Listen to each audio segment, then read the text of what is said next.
Listen. Good morning and thank you for staying with us. I am Dania Irdina Zaini, your host for today's Poly TV News. Malaysia's commitment to the global climate agenda needs to be appreciated. Despite its low share of total global greenhouse gas GHG emissions of less than 1% and its status as a developing nation, Malaysia was a signatory to the United Nations Framework Convention on Climate Change all the way back in 1993, ratifying it a year later.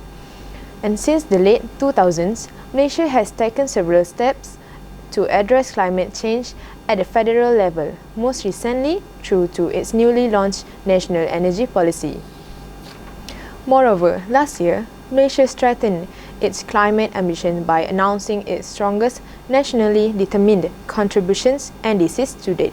NDCs are non-binding commitment by countries to reduce national emissions and adapt to the impact of climate change relative to 2005 levels.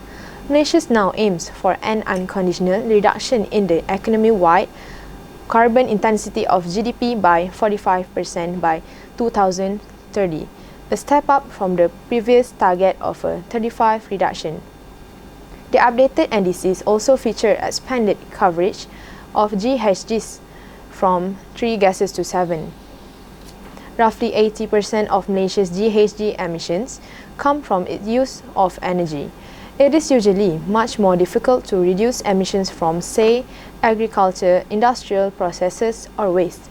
A recent World Bank analysis finds that Malaysia more than doubled its spending on mitigation in real terms between the 2011 to 2015 and 11th Malaysia 2016 to 2020 plans. This is higher than regional counterparts such as the Philippines and Vietnam.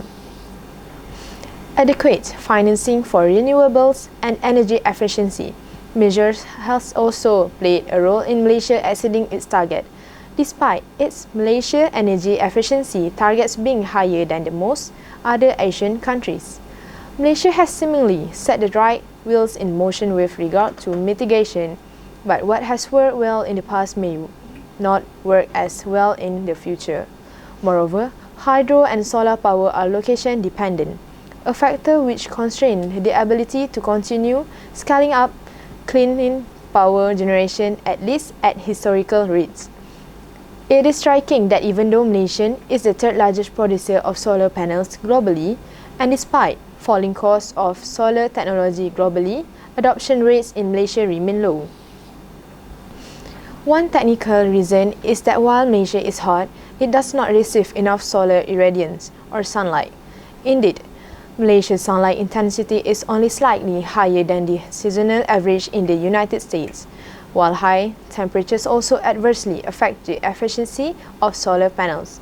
Malaysia also has among the highest rates of per capita private vehicle ownership in the region, largely due to inadequate public transport and subsidized petrol and diesel. As the former mayor of Bogota and current president of Colombia, Gustavo Petro, famously said in 2013, a developed country is not a place where the poor have cars. It is where the rich use public transportation. It is telling that the 2020 target of achieving a 40% to 60% public-private transport model split in Kuala Lumpur has not been met, despite the introduction of the Klang Valley MRT lines and the extension of existing LRT services. The model share of public transport is currently between 20% and 25%. The analysis indicates that the adoption of carbon pricing instrument through a carbon tax or an emissions trading scheme can play an important role in lowering emissions, especially in tandem with existing instruments and initiatives such as net energy metering and green technology financing scheme. Malaysia has implemented a climate change and principle-based taxonomy, issued sustainable reporting guidelines for listed companies, and established a task for climate-related financial disclosures. Looking forward, Bank Negara plans to conduct climate-related stress tests across the financial sector in 2024, and it is involved in the development of a climate disclosure guide for the private sector. All these initiatives should play an important role in guiding market participants in a more sustainable direction. The important next step is now further developing the pipeline of projects and that meets such criteria. And now, to more news on the celebrities. Justin Bieber is bringing his Justice World Tour to Malaysia. Justin Bieber will be performing in Malaysia in 2022, barring any unforeseen circumstances of biblical proportions. Already confirmed is the highly anticipated impending appearance of Canadian heartthrob, bad boy and superstar Justin Bieber. The songster is scheduled to conduct a concert of October 22 at the National Stadium in Bukit Jalil as part of his Justice World Tour itinerary. Justin's last performance in Malaysia was during the 2012 MTV World Stage Live, held in 2012, where he had performed together with South Korean rapper Jay Park, girl band Kara, and our very own Miss Nina. The event took place at Sunway Lagoon. Local fans can now look at something and having a good time since Justin Bieber is coming to Malaysia.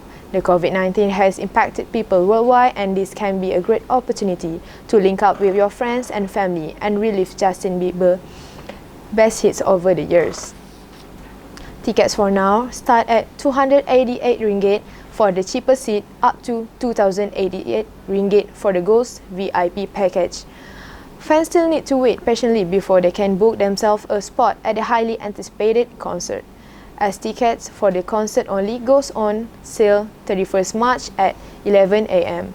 Again, if you want to see Justin Bieber performing live in Malaysia, you can get your ticket at Go Live Asia. And that's the news for now on. We will be right back in the next hour. I'm Dania Edina Zaini, reporting the Poli TV channel right here in Malaysia.